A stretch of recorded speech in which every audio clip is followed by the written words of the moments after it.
Take a deep breath in. ശ്വാസം നന്നായി ഉള്ളിലേക്ക് എടുക്കുക. ഫുൾ ഉള്ളിലേക്ക് ശ്വാസം എടുത്തതിന് ശേഷം വം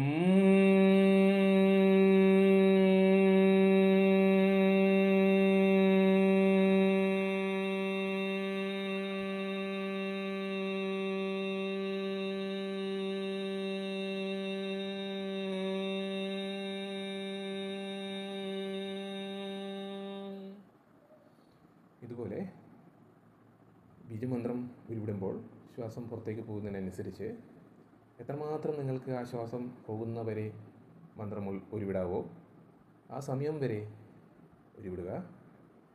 അതിനുശേഷം വീണ്ടും തുടങ്ങുക. വം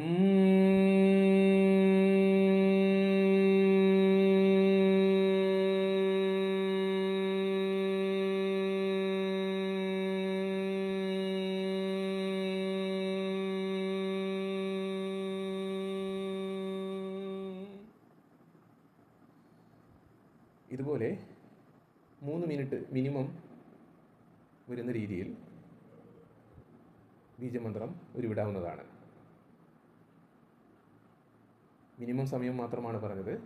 മാക്സിമം നമ്മൾക്ക് എത്രമാത്രം തോന്നുന്നോ അതുവരെയും നമ്മൾക്ക് ഉരുവിടാവുന്നതാണ്. നിങ്ങൾക്ക് ഏതെങ്കിലും ഒരു ചക്രയാണ് കൂടുതൽ ബ്ലോക്ക് എന്ന് നിങ്ങൾക്ക് തന്നെ ഇൻറ്റ്യൂട്ടീവ്ലി മനസ്സിലാവുകയാണെങ്കിൽ ആ ചക്രയ്ക്ക് പ്രത്യേകമായി ഒരു പരിഗണന കൊടുക്കുകയും ആ ചക്ര പ്രത്യേകമായി ഹീൽ ചെയ്യാവുന്നതുമാണ്. എല്ലാ ചക്രയും 3 മിനിറ്റ് വെച്ച് നോക്കി 7 ചക്ര 21 മിനിറ്റാണ് സാധാരണയായി മെഡിറ്റേഷൻ ചെയ്യാറ്. പക്ഷേ പ്രത്യേകമായ ചക്രയ്ക്ക് അങ്ങനെയൊരു മാനദണ്ഡമില്ല. എപ്പോൾ വേണമെങ്കിലും നമ്മൾക്ക് നോക്കി ചെയ്യാവുന്നതാണ്. വം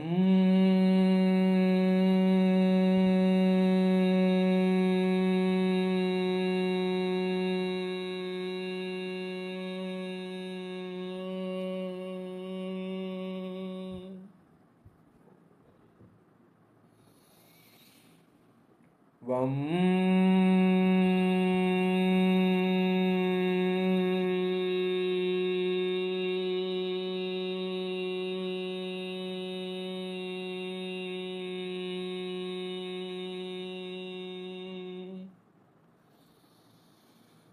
വം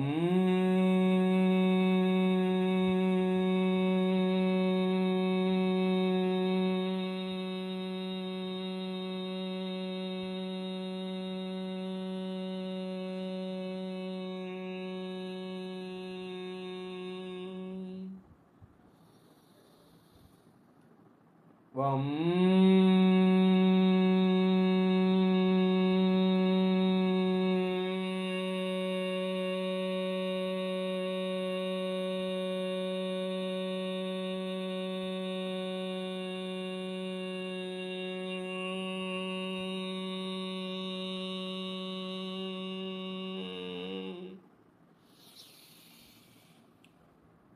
വം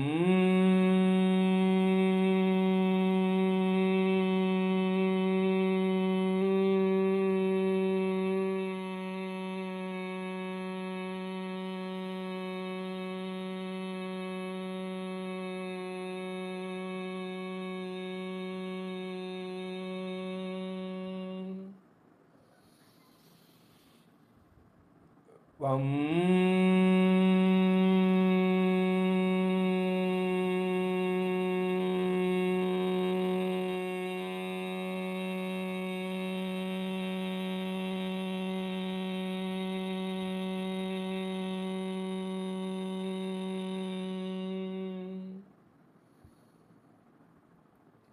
ഇതുപോലെ ചെയ്ത് കഴിയുമ്പോൾ നമുക്ക് സൈക്കിൾ ചക്ര, ഇപ്പോൾ ഞാൻ സൈക്കിൾ ചക്രയുടെ ബീജമന്ത്രമാണ് ചൊല്ലിയത്. സൈക്കിൾ ചക്രയുടെ ആ ഭാഗത്തിൽ നിന്ന് നമുക്ക് അവിടെ ഒരു പ്രത്യേകതരം ഒരു തണുപ്പ് അനുഭവപ്പെടും. അത് നിങ്ങൾ ഹീൽ ചെയ്യുന്നതിനനുസരിച്ച് ആ തണുപ്പ് കൂടി വരികയും ആ ബ്ലോക്കേജ് കുറഞ്ഞു വരുന്നെന്നുമാണ് അതിൻ്റെ അർത്ഥം. ആ ഒരു ഭാഗത്ത് ചൂട് അനുഭവപ്പെടുകയാണെങ്കിൽ നല്ല രീതിക്ക് ബ്ലോക്കേജ് ഉണ്ടെന്നും ചെറിയ പെയിനുകൾ അനുഭവപ്പെടുമ്പോഴും ബ്ലോക്കേജസിനെ സൂചിപ്പിക്കുന്നു. തണുപ്പ് വരുന്നതിനനുസരിച്ച് ബ്ലോക്കേജ് മാറുകയും ചക്ര ഹീലായി മാറുകയും ചെയ്യുന്നു. അപ്പോൾ സേക്രൽ ചക്രയെക്കുറിച്ച് മനസ്സിലായി എന്ന് വിചാരിക്കുന്നു. Thank you.